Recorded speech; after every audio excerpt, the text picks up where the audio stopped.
Hello and welcome dear students to a series of grammar and use. In this video we are going to explore modal verbs. You are requested to get ready with a pen and notepad to take down certain modals and the degree and the role. What do they play? How do they set tone to the writing, speaking, language? Let us dive into it and find out. First of all, we need to understand that modals are words, certain words that set tone to our language. Tone means harsh language, soft language, polite language, etc. They are used in speaking as well as in writing. So our writing also has a tone. It can be stronger, it can be softer. At the same time, it is for the students to make a note that there are as many as 24 modals. Now, let us first begin and find out what are modals and how we can use them. Modal verbs are very common in English. They are used to talk about a variety of things, particularly possibilities, obligations, and deductions. That means when you deduce something, when you guess something, when you say it is he, it must be he, it must be she, it can be. So those are called deductions. So let us find out how they are constructed, how they are used in sentences, and what are the different roles they play in our language, spoken as well as written language. The first pointer that we have is regarding modals, the uses of modals. English may English has got many modals. I have pointed out as many as 24, including the present and past like will, would, shall, should, may, might, can, could, and ought, need, dare, used to, etc. There are as many as 24 modals. English has got many modal verbs. Each modal verb can be used in several different contexts. Now, context over here means showing maybe ability, maybe permission, maybe suggestion, maybe advice, maybe it can be formal, it can be informal. That is how we set tone in our writing as well as in our language. The first one that we have it on the screen is ability. Can is used for ability. Now let us see how it is used differently in the three sentences given. I can speak three languages. That means the person's ability to speak three languages. I can't. Can't is the contraction of cannot. This is a negative connotation. I cannot read Latin because it is too difficult. So it is inability in this sentence. I couldn't study it when I was at school. This is a regret in the past. And over here, instead of saying this is actually formal construction as well. Permission. Next is permission. You can use can, may, and could for permission.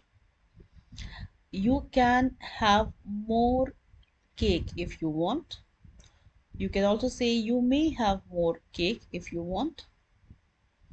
You may take as much as you like. You can take as much as you like. Interchanging that is hardly any difference except that one is slightly mild, one is slightly stronger. Could I have another slice of cake? May I have another slice of cake? Can I have another slice of cake? There's a little difference over here.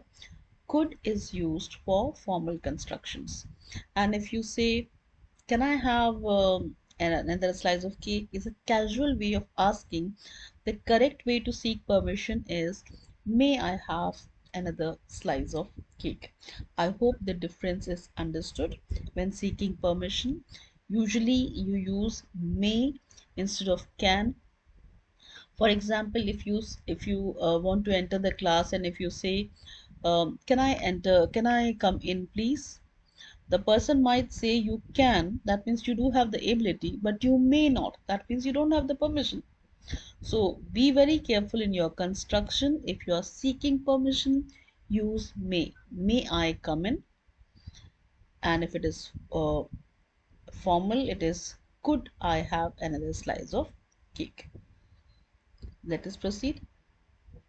Then we have requests. Now requests also you have got different formal and informal constructions. Can you give me a ride home later? Can you give me a ride home later is an informal construction. Could you give me a ride home later is a formal construction. Would you email James for me, please? This is again formal.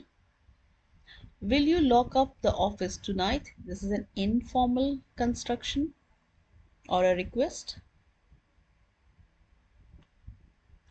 Offers.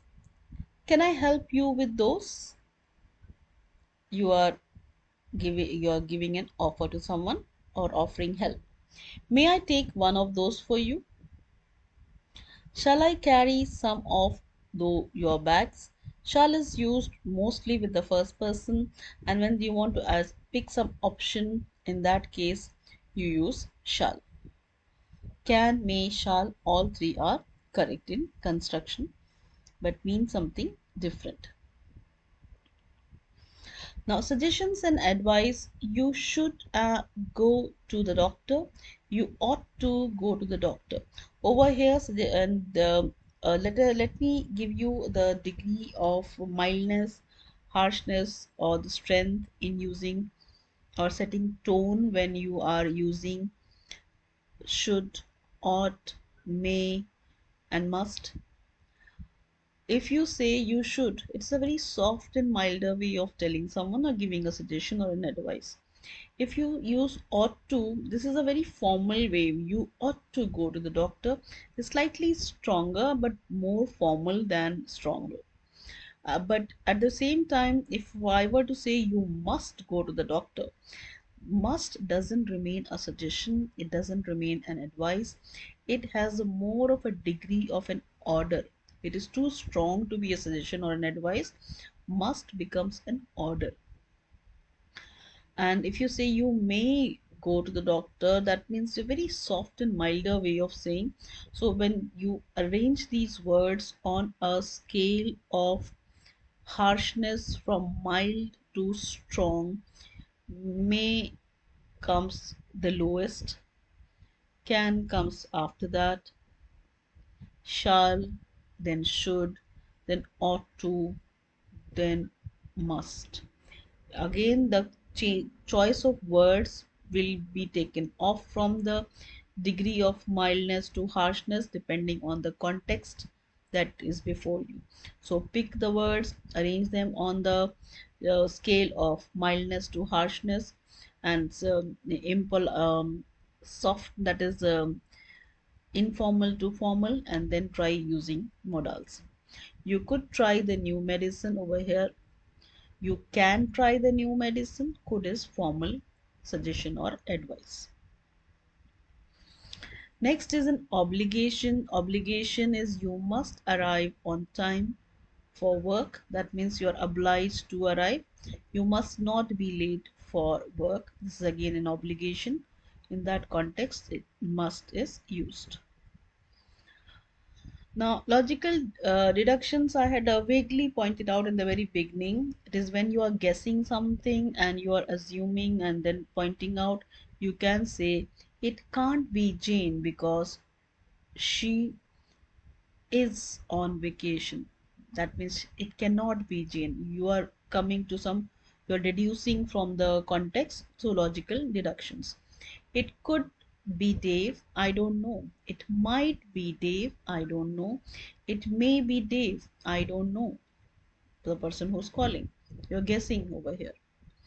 It must be Tom since nobody else ever calls. You're again assuming or deducing something as per the given situation. The next pointer that we have for modals and verb formation is that modals verb share certain characteristics. They don't change from form to match the subject. That means when they are placed next to the subject, They have nothing to do with the subject. They will not take any s or ing or ed with it. They remain as such or unchanged, and they are always followed by a main verb in its base form. So modals are followed by a main verb. The main verb will do all the changes or the rules. Their question and negative forms are made without any do, did, does. Now let us see the example that we have before us. I can play the piano quite well. You can play the piano quite well. He can play the piano quite well. She can play the piano quite well. It can play the piano quite well. We can play the piano quite well. They can play the piano quite well. Over here we have seen that as the subject change, if I bring in a proper noun like John can play the piano quite well, even then the modal will not change. The modal stays the same for any subject. The main verb stays in its base form. Base form means it doesn't take any s, ing, ed or nothing with it. So can play, that remains in the structure when you have the change of subjects. Now let us see certain examples based on what we have seen so far. Negatives are formed by adding not to the modals between the modal verb and the main verb. That means you have the subject, then you have a modal, then you have the main verb. You should run a marathon. So if you want to make it a negative, you need to insert the not between the modal and the main verb. You should not run a marathon. That is how the negative modals are constructed.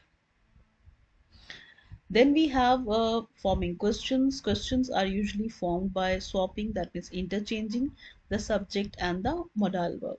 They should visit the castle. They is the subject, should is the modal. Should and they interchange places, and S is made capital, T is made low and lowercase. Should they visit the castle, it becomes, and a question mark, it becomes a question. That is how questions are formed using modals. Then we have ought to and have to are exceptions before, because they use to before the base form. Ought to is a more formal way of saying should, and have to means must. They both act like normal verbs when they are constructed in a sentence. You ought to learn how to drive. You have to learn how to drive. Ought to is formal in construction. You ought to learn how to drive, and you have to learn, that means it is a compulsion, or it is can be interchanged with the word must. It has got the strength and power and the tone of the word must. And the meaning of the exceptions means you cannot change them to questions by interchanging the rule as explained earlier. With this, we have come to the end of the lesson. If you like the lesson, click on like, share and subscribe. Thank you very much for your kind attention.